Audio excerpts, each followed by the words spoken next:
I want to welcome everybody also now from Spreaker who are also coming in the show. Listen to us live. We are now broadcasting both on Spreaker and Blog Talk Radio. That's right. Live from New York. And the poor people on Spreaker only missed a bunch of nonsense. Yeah. That's They about don't know it. they missed anything until you told them. Well, How would they know? I'm an honest host. I'm telling them the truth. There's no honesty in broadcasting. You want the truth? You can't handle the truth.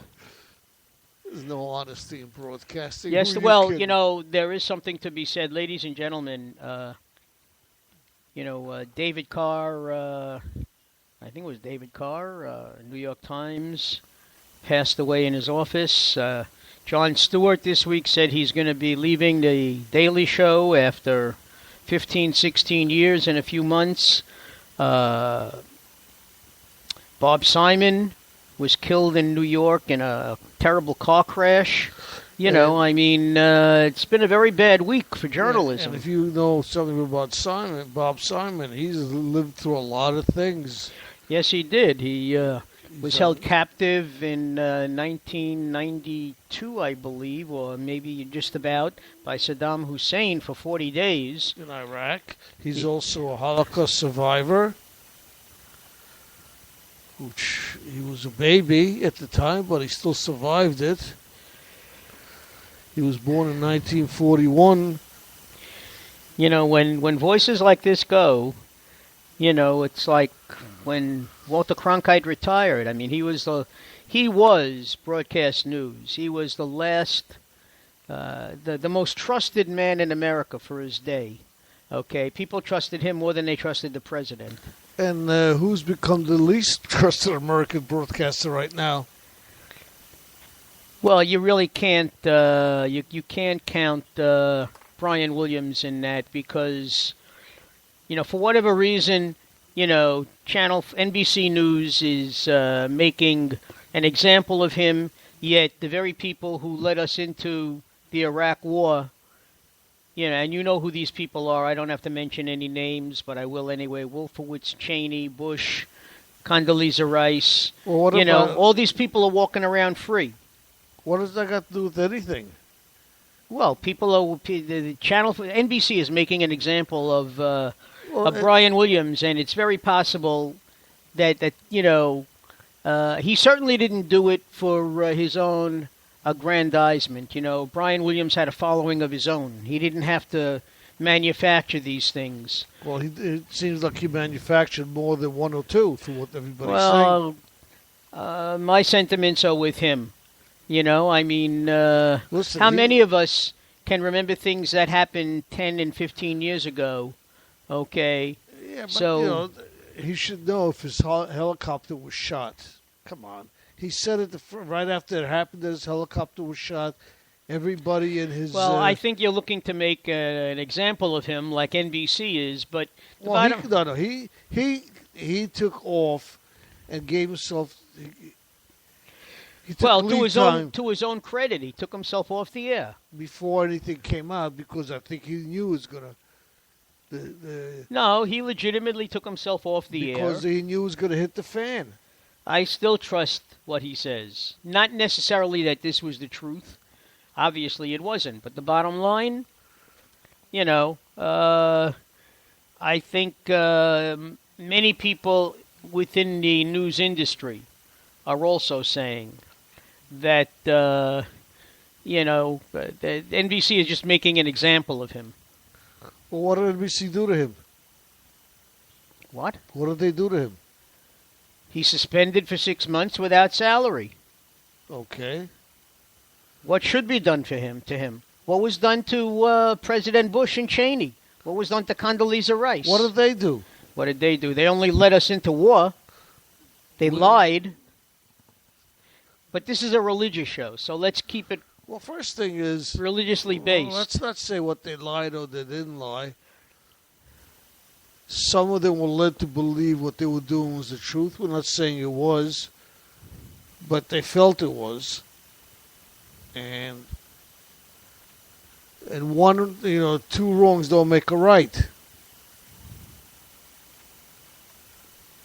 I like Brian Williams, but still, like I said, two wrongs don't make a right.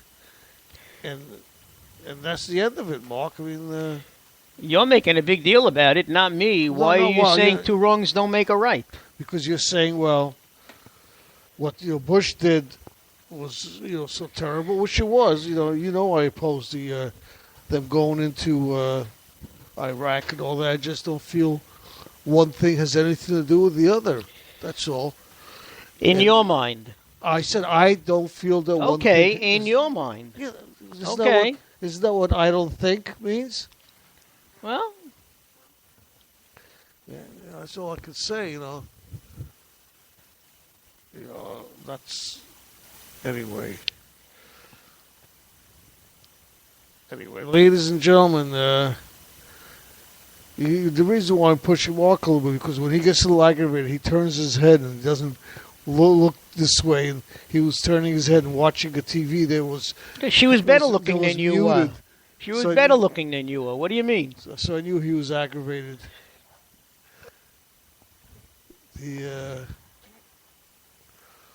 I don't understand what's going on here. And the kids, this party. Yeah, anyway, I'm looking at a very nice picture here of. That's great. Larry, why don't you tell them what it's a picture of? Everybody can hear you. It's a picture of Felix and his gorgeous wife. No, it's not. No, it's a picture of our kids at a baby shower for one of their friends whose wife is not the going right to time give to birth. be doing this. I'm sorry.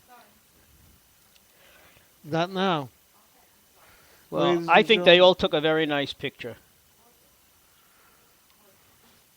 Unless you want to show to the people that are listening to the show. Here, everybody, I'm holding it up to the computer. Can you see?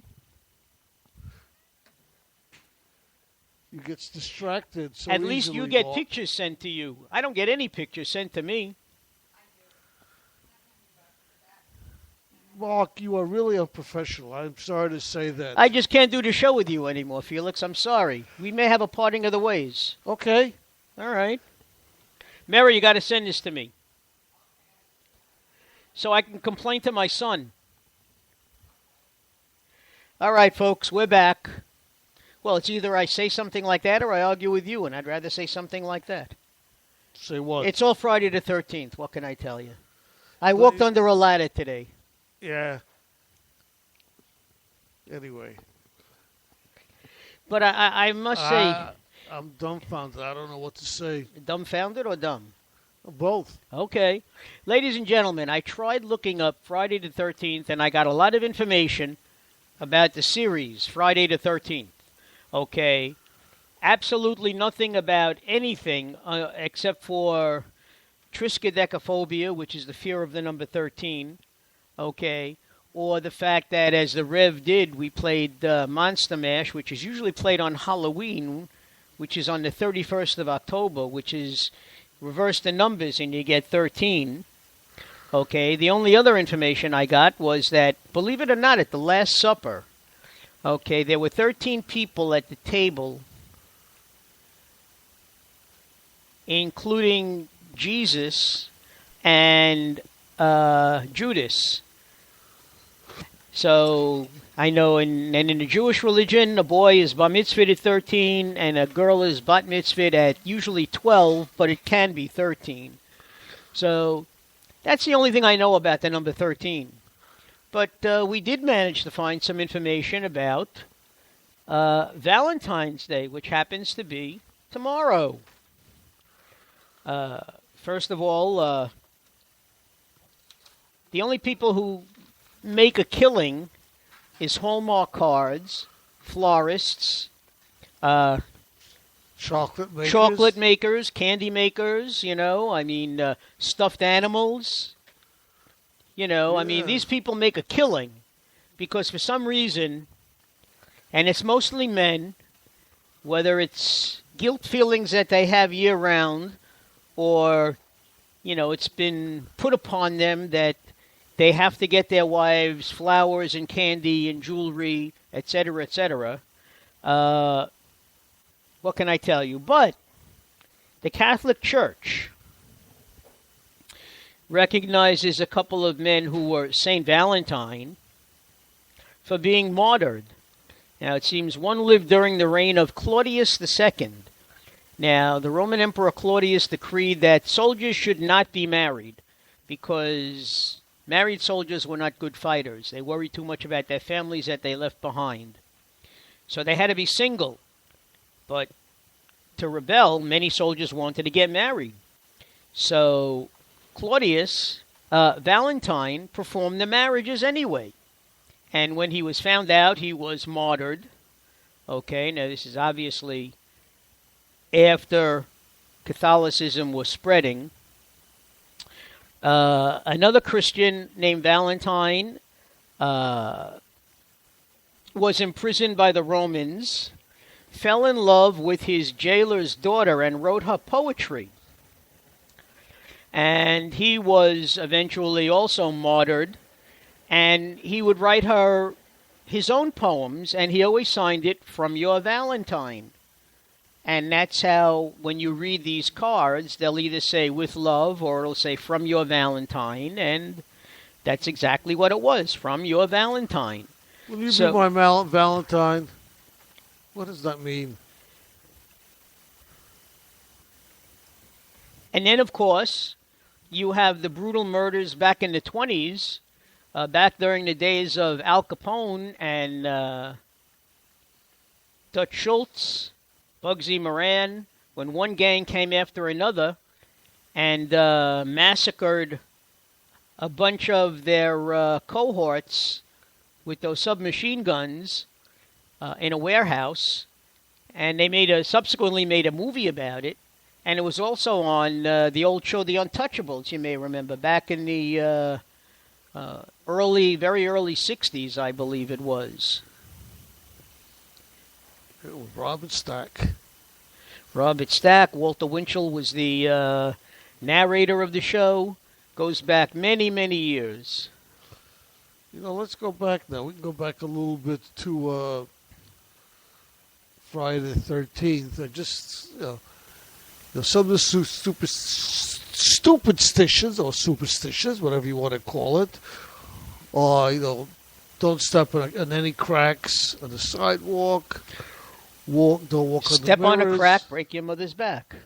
Or counter any black cats because it's Friday the 13th, the unluckiest day of the year.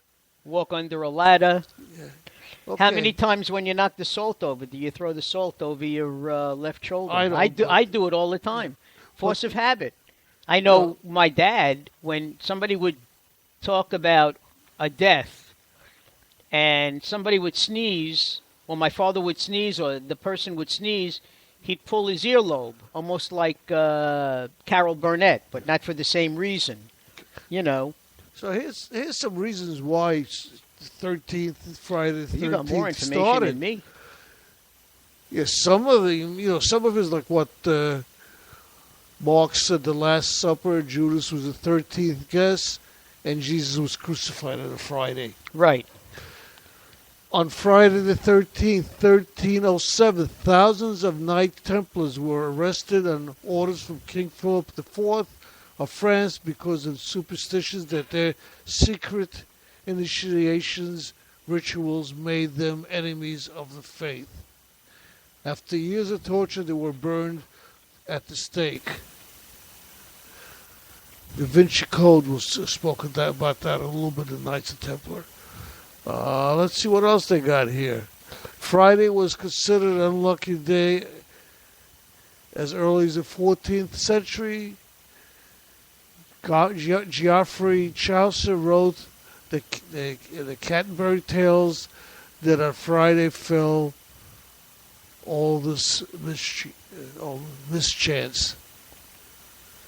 The first written reference to Friday the 13th as an unlucky day was an early 20th century novel Thomas W. Lawson called Friday the 13th. Ironically, a ship named after Lawson was caught in a storm and shipwrecked on the night of Friday the 13th, 1907. Okay, let's go a little bit further down. By the way, the